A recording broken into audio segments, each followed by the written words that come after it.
بسم اللہ الرحمن الرحیم۔ محترم ناظرین، السلام علیکم۔ کہتے ہیں کہ ملک الموت نے بارگاہ رب العزت میں عرض کیا، اے مولا کریم، میں نے کروڑوں لوگوں کی جانیں قبض کی ہیں، مگر 2 جانیں ایسی ہیں جنہیں قبض کرتے وقت مجھے بڑا ہی صدمہ اور افسوس ہوا ہے۔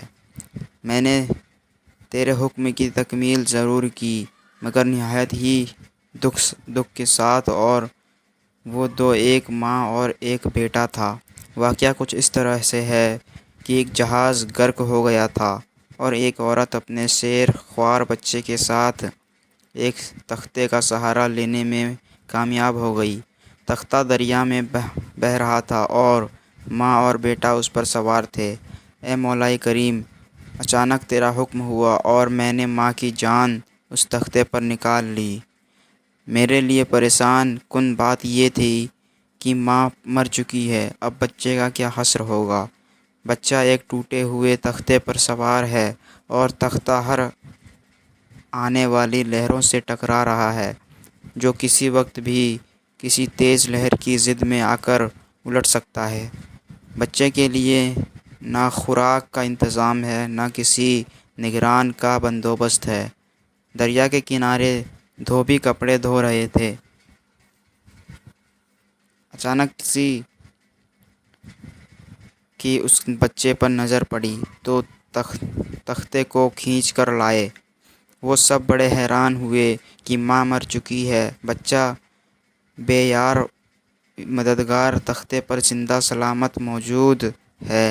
وہ لوگ اس بچے کو اپنے سردار کے پاس لے گئے۔ سردار بیچارہ بے اولاد تھا۔ سردار خوبصورت بچہ دیکھ کر اس کا دل آ گیا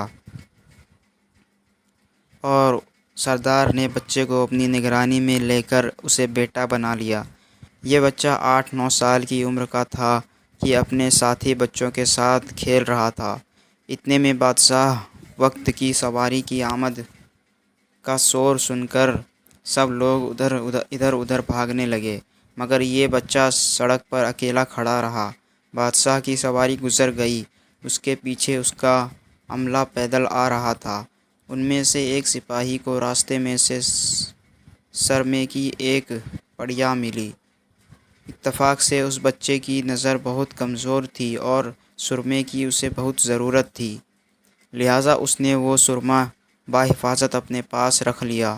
آنکھوں میں لگانے سے پہلے اسے خیال آیا کہ یہ سرما تکلیف نہ پہنچائے، لگانے سے پہلے کسی دوسرے شخص پر آزما لینا چاہیے۔ قریب ہی وہ بچہ کھڑا تھا، اس نے اس بچے پر آزمانا چاہا۔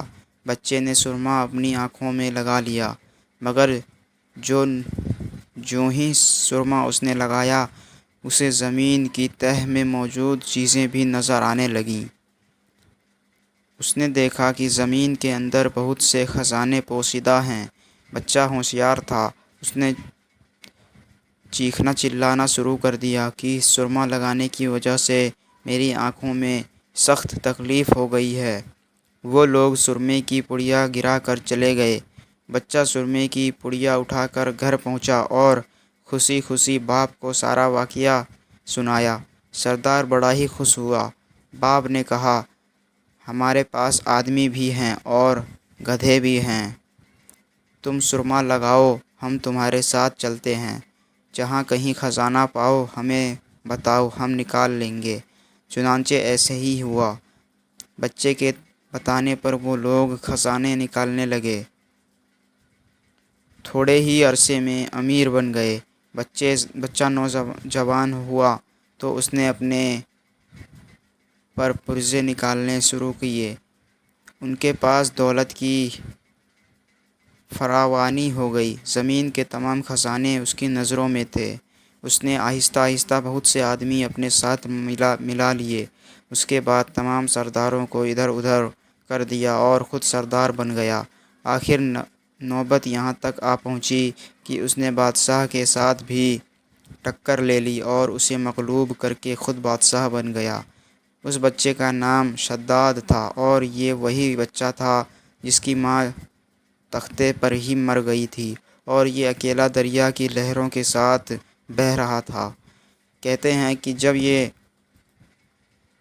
برسر اقتدار آیا تو اس نے حکم دیا کہ ایک ایسا کمال درجے کا شہر آباد کیا جائے جس کی ایک اینٹ سونے کی ہو اور دوسری چاندی کی ہو، اس میں ایک عالیشان باغ ہو جس میں دنیا کی ہر چیز میسر ہو۔ جب وہ شہر ہر لحاظ سے مکمل ہو گیا تو شداد نے ارادہ کیا کہ جا کر اس شہر کا نظارہ کیا جائے۔ چنانچہ وہ شہر کو دیکھنے نکلا۔ ابھی وہ دروازے تک ہی پہنچا تھا کہ ملک الموت کو حکم ہوا اور اس نے وہیں اس کی روح قبض کر لی۔ اسے اتنا موقع بھی نہ دیا کہ اپنے بے مثال باغ کو ایک نظر دیکھ سکتا۔ ملک الموت نے کہا کہ اے مولا کریم، اس شخص کی روح قبض کرتے وقت بھی مجھے نہایت ہی صدمہ پہنچا کہ وہ شخص ہر چیز کر کے اسے دیکھ بھی نہ سکا۔ اللہ تعالیٰ نے فرمایا، یہ وہی بچہ ہے جس کی ماں تختے پر مر گئی تھی اور اس پر تجھے ترس آیا تھا۔ اس بچے نے بڑے ہو کر نافرمانی کی، خدا کے حکم سے بغاوت کی اور سرکشی اختیار کر لی، مگر ہم نے اسے خود ساختہ جنت میں قدم رکھنے کی مہلت بھی نہ دی اور اسے باہر ہی ہلاک کر دیا۔ اسی جنت کے بارے میں مشہور ہے کہ وہ دنیا میں موجود ہے مگر سب کی نظروں سے اوجھل ہے۔ امیر معاویہ رضی اللہ تعالیٰ عنہ کے زمانے میں ایک صحابہ رضی اللہ تعالیٰ عنہ کا اونٹ گم ہو گیا تو وہ اونٹ کی تلاش میں کہیں اس علاقے میں جا پہنچے تو اللہ تعالیٰ نے اسے وہ سب کچھ دکھا دیا۔ وہ صحابی وہاں کی کوئی نشانی بھی ساتھ لایا تھا۔ اس صحابی نے یہ واقعہ امیر معاویہ رضی اللہ تعالیٰ عنہ کے پاس بیان کیا۔ انہوں نے اس جگہ کو کافی تلاش کرایا مگر کسی کو بھی وہ جنت نہ ملی اور اسے اللہ تعالیٰ نے ہمیشہ کے لیے پوشیدہ کر دیا۔